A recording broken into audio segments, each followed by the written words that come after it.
It's BrickLink, baby. Series 8 is here, and every day this week I'm going to give you my thoughts on a different genre. But we start with the big one. Castles. Now, just to note, there are lots of other medieval non-castle designs, but they are for a separate video later this week. This one is just about the castles, keeps, fortresses, etc. And you have until the 16th of May to vote for your favourites. Make sure to do so. I'll put the link in the description down below so you can go and vote, and make sure to drop a comment on the video while you're there. What are your favourites? What are you going to be supporting? But let's get this siege underway, beginning with this, the Eastern Alliance. And this is the sort of brilliant play-style castle set that I used to try and build when I was a kid. I'm not going to pretend that I was able to design anything quite as nice as this when I was just a child, but I gave it a pretty good go with the pieces I had available to me, and I think this is exactly the sort of characterful, fun castle build that is just sort of an upscaled version of the ones we used to get and started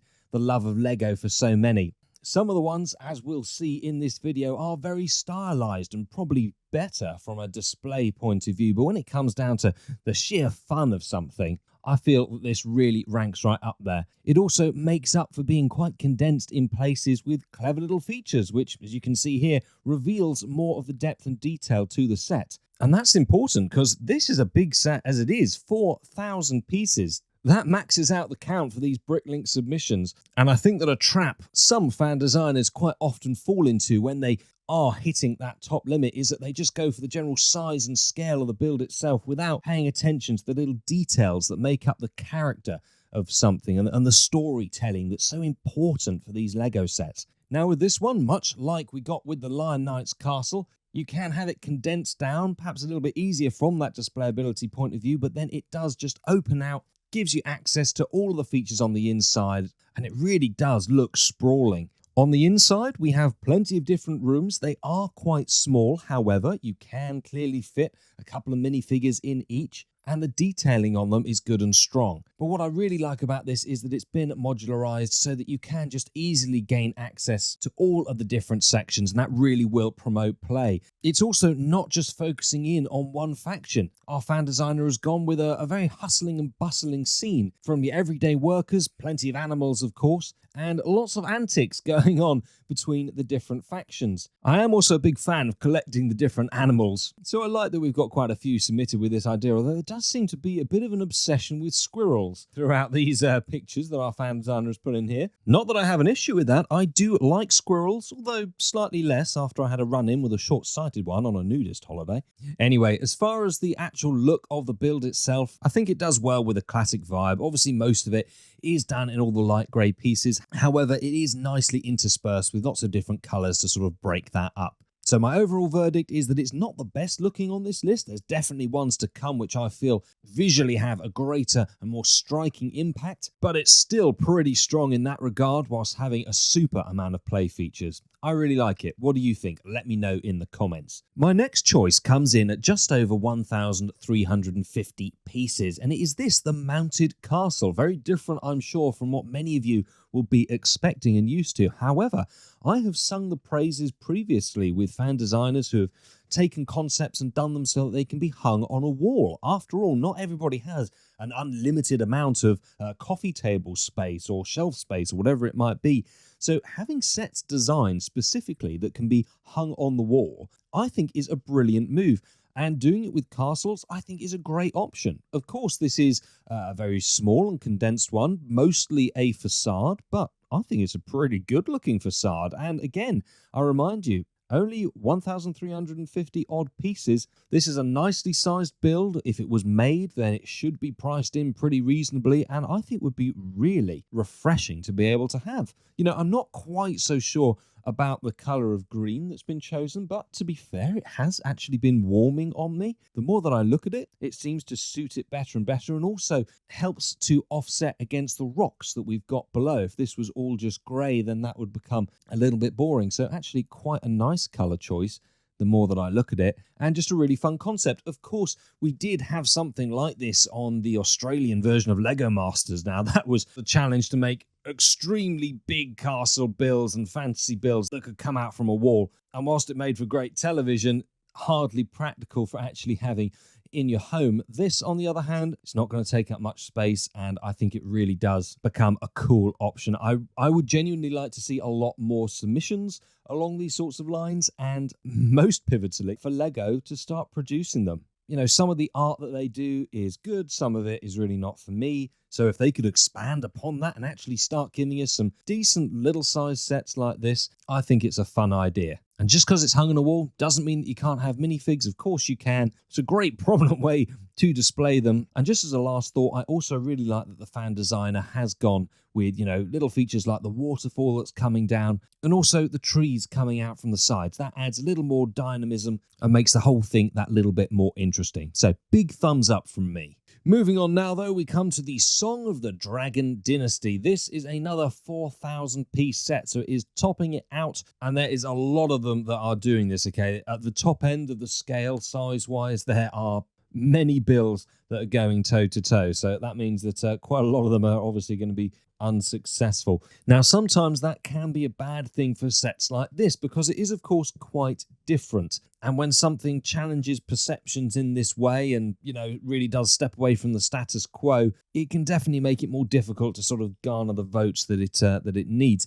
However, I think it's really quite great. Obviously Gothic in its styling, but with a nice amount of colour, a lot of colour actually, which makes it look really good. Quite often I find that designers, if they go down the more Gothic route, become very dark in everything that they use, and it can be a little bit oppressive. Not so here. There's also some absolutely fantastic shaping that's going on in the rocks, and if you can see just down here with this bit of rockery sliding away to reveal the cave on the inside that I believe our dragon can go in and out of. There's lots of fun little hidden play factors in here as well. Now, as for the dragon, it is very small and really, I think, just intended for play factor. I personally would prefer if it was a little bit bigger and more detailed. However, of course, when you are working with a limited number of pieces and trying to keep things roughly in size, scale-wise, and for play purposes, I do understand why it's like that. And as for the build itself, I really like some of the architecture that's been captured here with all the different bricks and some fun use of pieces as well. So definitely a tick in the box for the exterior.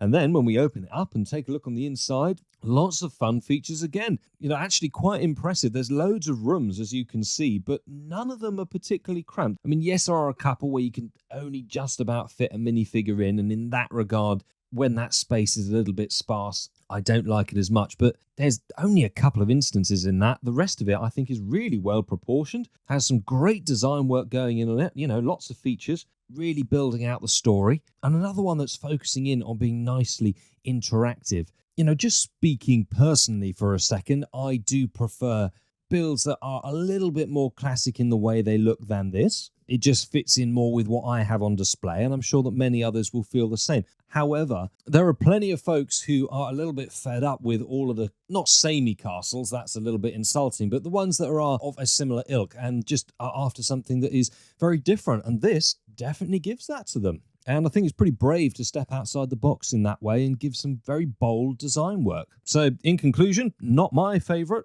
but absolutely deserving to be featured in the video because it's wonderfully different, and I really appreciate the amount of work and time that must have gone in to creating this build. Next up, I've chosen this, Thundernest, one that has clearly been inspired by some of the Lego castle sets of old. I really like some of the shaping that has been captured here, and also the exterior looks really good. Love the water running around and the workable drawbridge too. That is a very nice touch. And as you can probably tell from this, a bit of humour that has been injected into the whole build. So definitely one that is aimed more for fun. There are a couple of drawbacks as far as I see it. And again, it's just my personal opinion. As always, if you disagree, put it down in the comments below. That's not a problem at all. I would have preferred if the roofs had been done in the same style. Having said that, whilst I think it's very clever to do this sort of straw thatching effect using Wolverine's claws, I think it would also be really very repetitive and annoying to put together. So a good finished result, but not particularly enjoyable whilst you're doing it. And also that is going to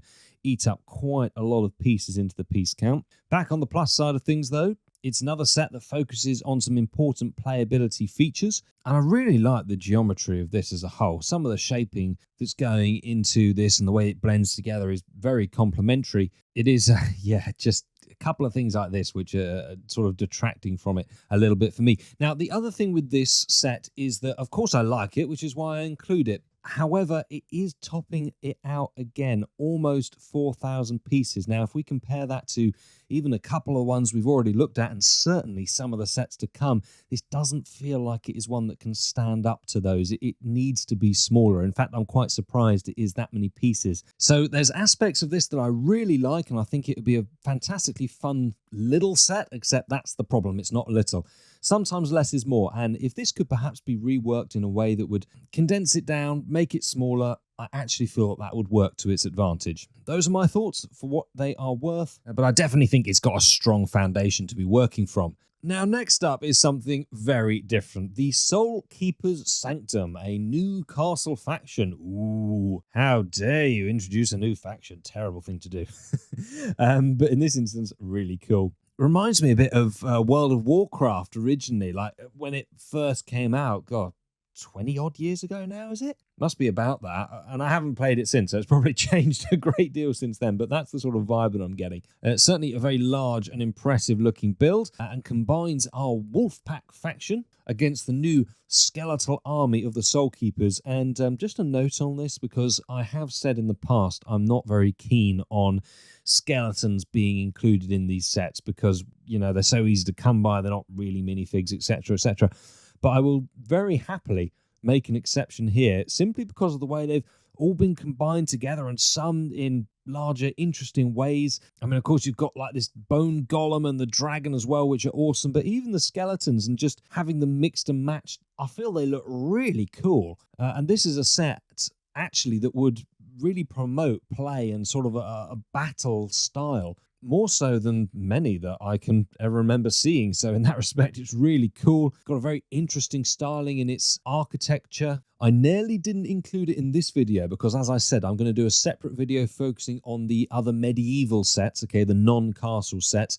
But I feel just because of the subject matter and everything, this does classify itself more as a castle than anything else. I think that Sanctum can be included under that, certainly for purposes of this video, and it's a really cool looking thing. I love the use of some of these pieces as well. That is an awesome choice, and there's just loads of fun going on here. I'm trying to keep a general train of thought as I guide you through this, but I keep seeing different stuff which is grabbing my attention, and that's great in a set. I mean, look, having a couple of little boats as well is cool. The build of the dragon is awesome. Just look at the really skeletally Gothic architecture that's gone into making up the Sanctum itself. You know, this really is a standalone piece. It's not going to go alongside any of the other castles that we've currently had from BrickLink or Lego. It is just its own story, and that is cool. I applaud that. And actually, I think it's good enough to start sort of its own subgenre. This is the kind of set where you could have factions battling one another. It's kind of D&D-ish in that regard, or as I've said, World of Warcraft. You know, if this is the Keeper, the Soul Keepers one,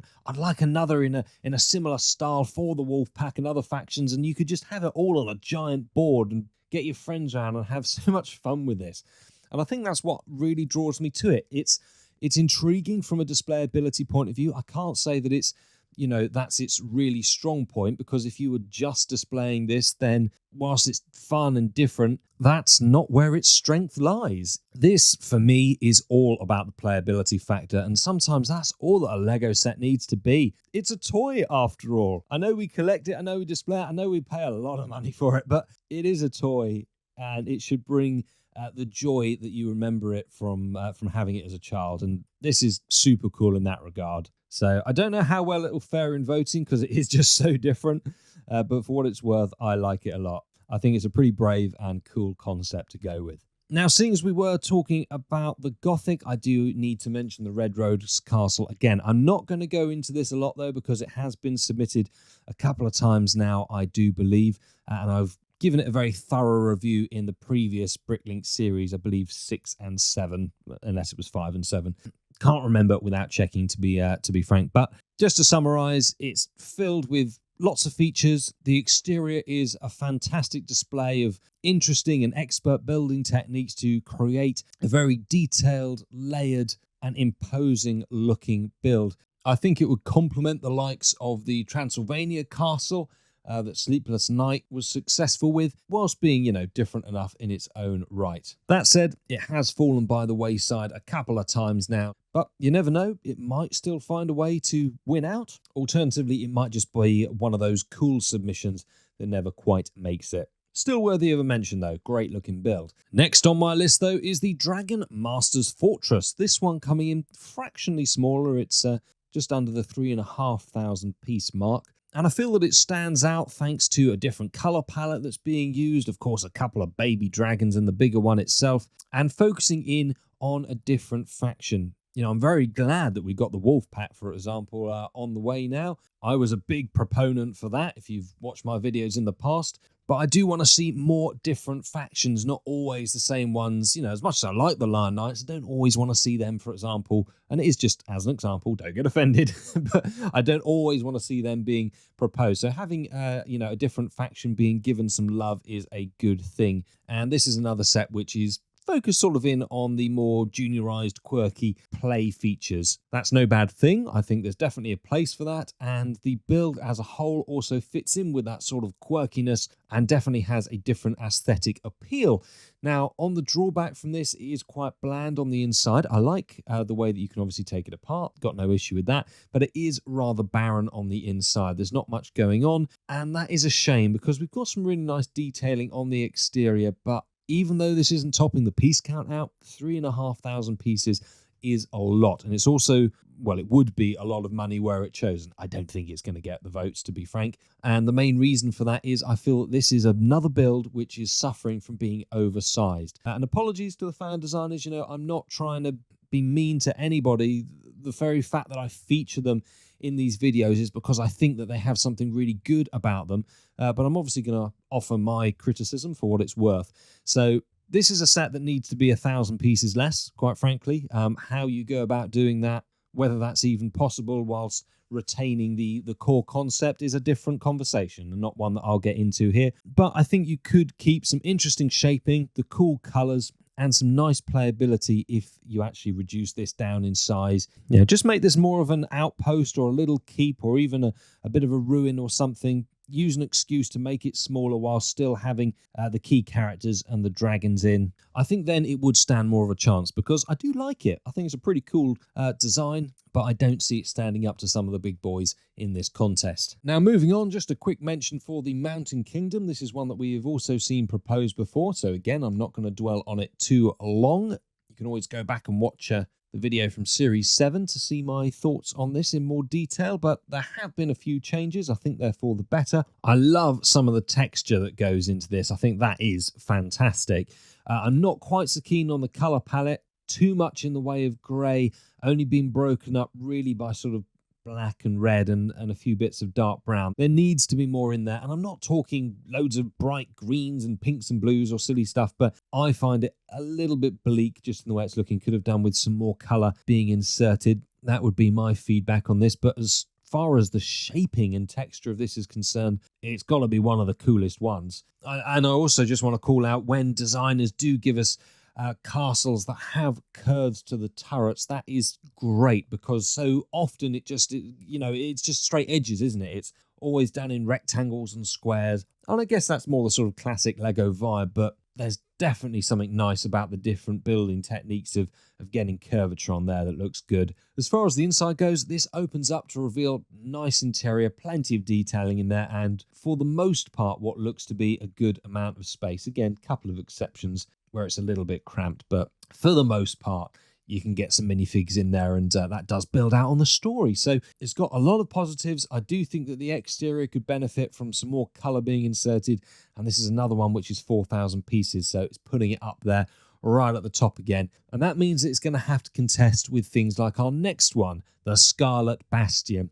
Now, this is a set which I didn't include last time round when it was submitted because there were just a few things that I didn't like about it which I felt needed to be improved, and it didn't quite cut it for me, quite frankly, as I referenced at the time. However, our fan designer has gone and made a bunch of changes to this set. A couple that I'd thought about and some others that would never have even crossed my mind, and now this really is fantastic. Okay, absolutely brilliant changes and creating something that just looks awesome. The way this stronghold all melds together is just fantastic. Some of the building techniques that's gone into join together with so many opposing shapes is really cool. Of course, it opens up as well, so you've got a couple of different versions for displayability. And this excellent choice of color palette really does bring a difference. This is going to look not out of place, I don't think anyway, not going to look out of place alongside the other castles that we've previously had, whilst really bringing its own identity and of just being vastly different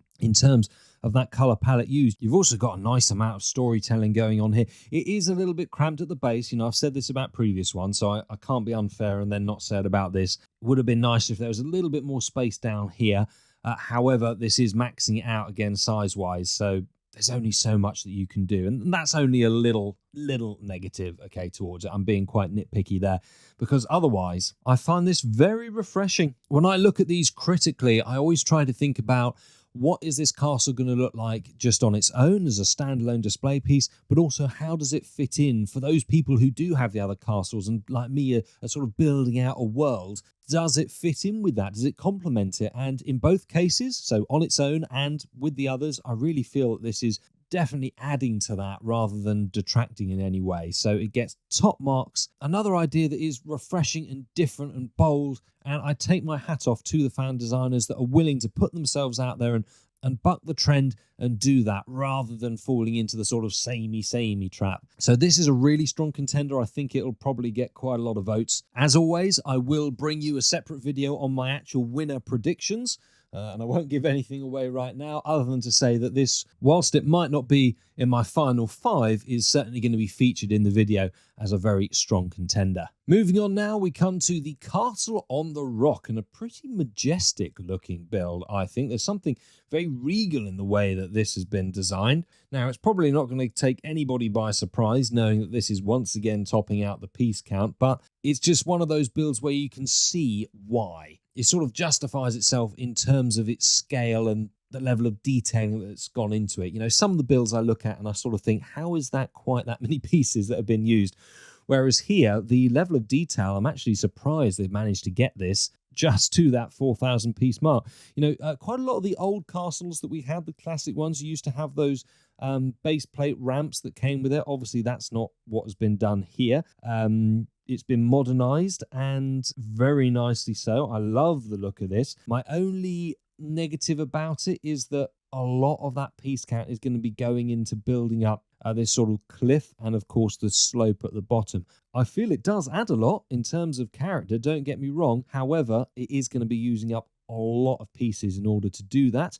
Moving on to the castle itself, I think the shaping is awesome. Love that, and the use of spikes is really cool too. The color palette is also pretty nice because for the most part it's grey, but there's also a few other colors in the bricks put throughout. A little bit of foliage. You know, this is actually a really good example. When I talk about, oh, I'd like it if there was just a little bit more color in places, that is a very small amount of foliage, but it really adds into it. You know, if it wasn't there, it would just be a little bit plain. So just a little bit like that does help so much. And then you've got the red of the roofs up here, which is helping that pop as well. Now, the whole thing does open out, and that makes it even more imposing from this angle at any rate on the exterior, and looks just like a fantastic display set from this side. You've also got sort of the caverns underneath, and it's good how those have been opened out as well. Really helps add into the play factor having those in, gives a lot more character to this. So all positives so far. Then we come round to the back, and this is now where I feel that it starts to suffer slightly. It's still pretty good. You've got a decent amount of rooms, and I like that the towers have the ladders going up to them. It amazes me how many fan designers don't do that when they build castles, and they give you a tower, but then there's no ladder or staircase to get up there. So at least that has been included. However, the interiors are, I think, a little bit lacking. And I do want to stress a little because there's still nice details that are in here, but I would like to see more. And I think that there could have been more if the piece count hadn't been used up in such a large part by the slope and the rockery that we have down here.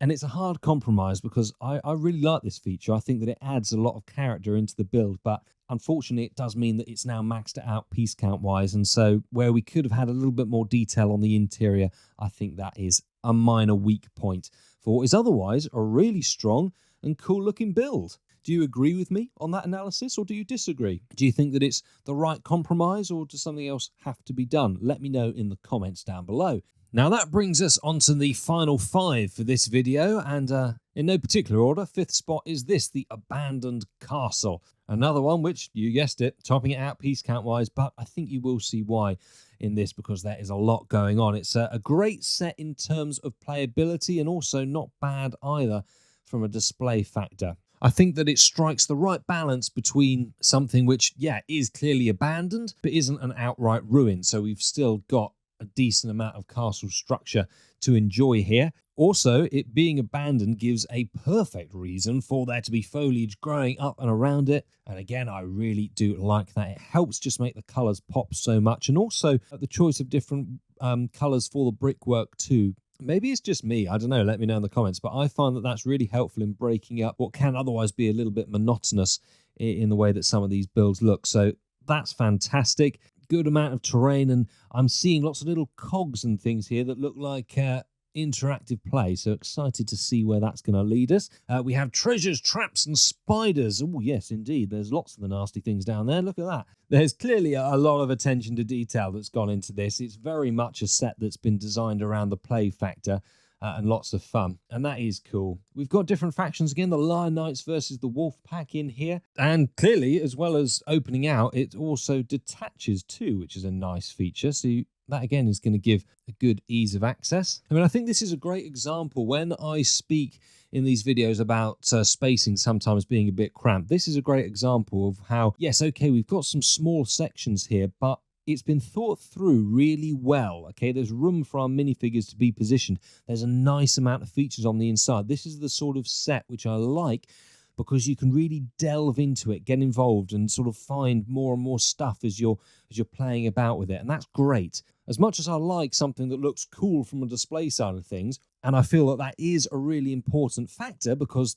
80–90% of the time it is probably just going to be sat on a shelf or a table or wherever you have it, and so it's mostly just to look at. Lego sets, especially ones in the castle theme, should be about the fun factor as well, where you can get in and just play with them. So this is scoring really highly in that regard. I think it's clever that not only does it open out, it can also be separated into a couple of different builds too. So overall, pretty great design. I mean, when you connect it together, it's certainly not bad as a displayability piece. Not the strongest. Let's just get that out there now. Definitely not my favorite in the way that it looks overall, but it is pretty strong, and there's no denying, I don't think, that the play factor for this it's got to be one of the best that we've seen. Comes with a couple of fun little builds as well. I'm not sure how the poor little pig and the goat are going to feel by pulling the wolf pack's cart. Mind you, at least he's using the carrot and not the stick, eh? It also comes with a good range of minifigures as well. So whether you support the Lion Knights, the wolf pack, or the references to Fright Nights, this is a pretty decent set, and one that I think should definitely deserve getting a few votes. Next up, quick mention for the Brick Monarch's Castle, another one that has been submitted before, so I've covered it in the past. But I do, once again, like that a different faction is being promoted here. The castle as a whole is a really nice blend of shaping and different colours. Opens out to give you access to a really good looking build. I think that certain parts of this definitely complement the likes of the Market Square that we had. A decent minifigure proposal as well.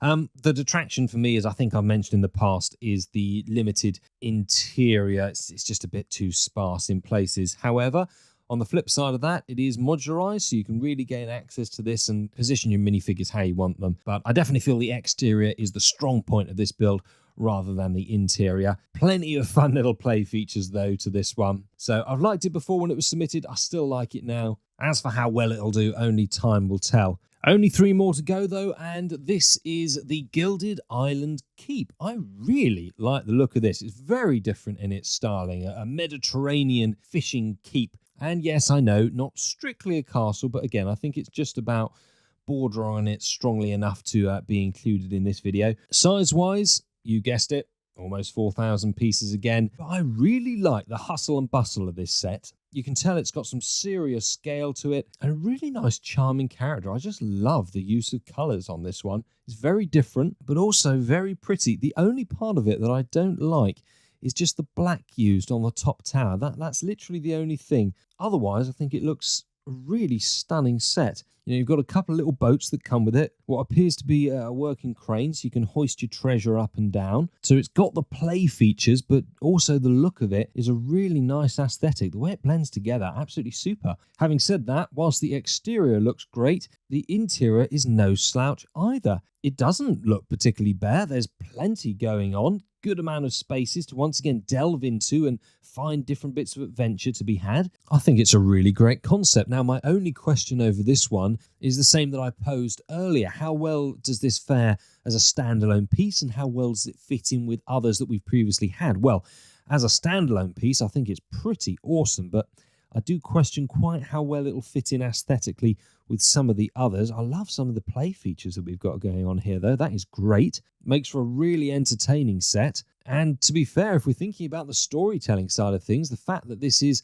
an island keep means that it can aesthetically be quite different and set apart from some of the others that we've previously had. So maybe I shouldn't question it in that regard. Overall, I find this one really intriguing, a very pretty and refreshing build, and I think it deserves to do very well. Now, the next one is the Island Castle, and this was one of my personal favourites in Series 7. However, when I first looked at this, I was about to say that I'd only give sort of mild reference to it again, having covered it before, but then I looked at it and thought, this looks much bigger and more detailed than I remember it. Went back and compared the two, and there have been some really notable changes, which thankfully our designer has nicely outlined for us down here. So this has really been reworked very thoroughly, and I feel all for the better. First and foremost, I adore the shaping. I think that's really nicely different. Just the immediate visual aesthetic of this is so strong. It's a wonderful shape. It's bursting with colour. It has a really modern vibe, and yet at the same time, I think pays nice homage to some of the more classic castles that we've had in the past that LEGO did, albeit obviously really, really smaller versions. But there's so much going on in this. It's a great looking set. It does open out, so depending on where you want to display it or indeed access it for playability options, it does both of those things really well. I also want to applaud the designer for focusing on the sort of cliffside and rockery and the little harbour that's down here, because whilst those are all things that eat into the piece count and quite often with other submissions can take away from the cast as a whole, that is not the case here. This all adds a wonderful sense of adventure, I feel anyway. I think the storytelling is super. You know, the spacing on the inside, if you compare it to the minifigure down here, is actually pretty reasonable. And also another strong choice to not just have everything open out on the one side. Because this opens from different angles, it means that you do have to really twist it round and start exploring it from that interactive play side of things. I've got to say, I really like this. I think it's just about the perfect blend between matching in with previous sets we've had before and having its own very strong identity. And I don't mind saying, if it got the votes and was the one that, you know, was a winner overall and came around to crowdfunding, I would definitely be trying to buy it. I think it is really good and exactly the sort of one that I would love to have on display. So I take my hat off to the fan designer of this one. I don't really have any criticisms of it. I think that all of the changes that have been made have definitely been an improvement, and it's without a shadow of a doubt, to my mind, one of the very strongest submissions that we have seen in Series 8. Unfortunately, the same thing can be said for the Dustmark Keep, because this is another one which comes in 4,000 piece mark, and that means it's an absolute direct competitor to the likes of that previous one or the Scarlet Bastion that we had a look at, and it is a really strong submission. Another that's had a few tweaks and improvements to when it was proposed last series round, and I think that this is splendid. The colours, the shaping, the setting. We need a castle like that. Not just one, we need a castle like this to really diversify what we've been given so far. And you know, it's stuff like this, the fan designers, that highlight my love of LEGO so strongly. There are some official LEGO sets that are still released which I can get excited about, but these days, more and more of them I find stupid mistakes that just ruin them. So when you then get fan designers, whether it's on LEGO Ideas or here on BrickLink, that are putting forwards things like this, it's so refreshing. The water feature in the middle, that's now new. It's such a small addition, but it just adds so much more again to the feeling of this set. And here is something that as a whole, I think has been designed as a wonderful mix between that playability and displayability. It's a fan designer who understands what the normal fans, okay, people like me who don't even design stuff for ourselves, because I criticize things or I compliment things, and I think I've got a pretty good outlook on what makes a good set. That's why I share them with you in the videos, and for the most part it seems that a lot of you agree, and I thank you for that. I really do appreciate those of you who take the time to just drop me a little comment. And you know, I do want you to comment obviously about the sets, but for those of you who take the time to stroke my ego, that's always a nice feeling as well. But look, I do think I have a pretty good outlook on these things, but that doesn't translate into doing it myself. Maybe I will do at some point, but certainly at the moment I don't feel like I could produce anything close to this as a design. And so it's fantastic when fan designers know what fans like myself want to see in a set. And it's a shame, really, that LEGO themselves don't seem to be able to grasp that all of the time, because this is an outstanding build and it ticks every single box for me. I think it looks good. I think it plays good. I think it adds into the world that we currently have and is going to support that and grow it. It's just everything I think that a LEGO set should be, and specifically in this instance what a castle should be, and a refreshing choice of minifigures as well. So I do think this is a standout build. Let me know what you think of it in the comments. I suspect that it is going to get a lot of votes. Obviously, make sure to go over and vote for it if you like it, and the same goes for all of the ones that I've featured in this video. And even though these are my favourites, perhaps there's a couple that I haven't featured that you prefer. If so, let me know in the comments, and obviously vote for them. I'll put the link in the description below so you can just head on over to BrickLink and easily cast your vote. But those are my picks of the castles. I'll be doing videos on the other medieval sets, as well as pirates, buildings, everything. That's all coming this week. So please make sure to subscribe, turn on notifications so you don't miss out, and please like and share this video. Thank you very much for watching, and I look forward to seeing you on the next one.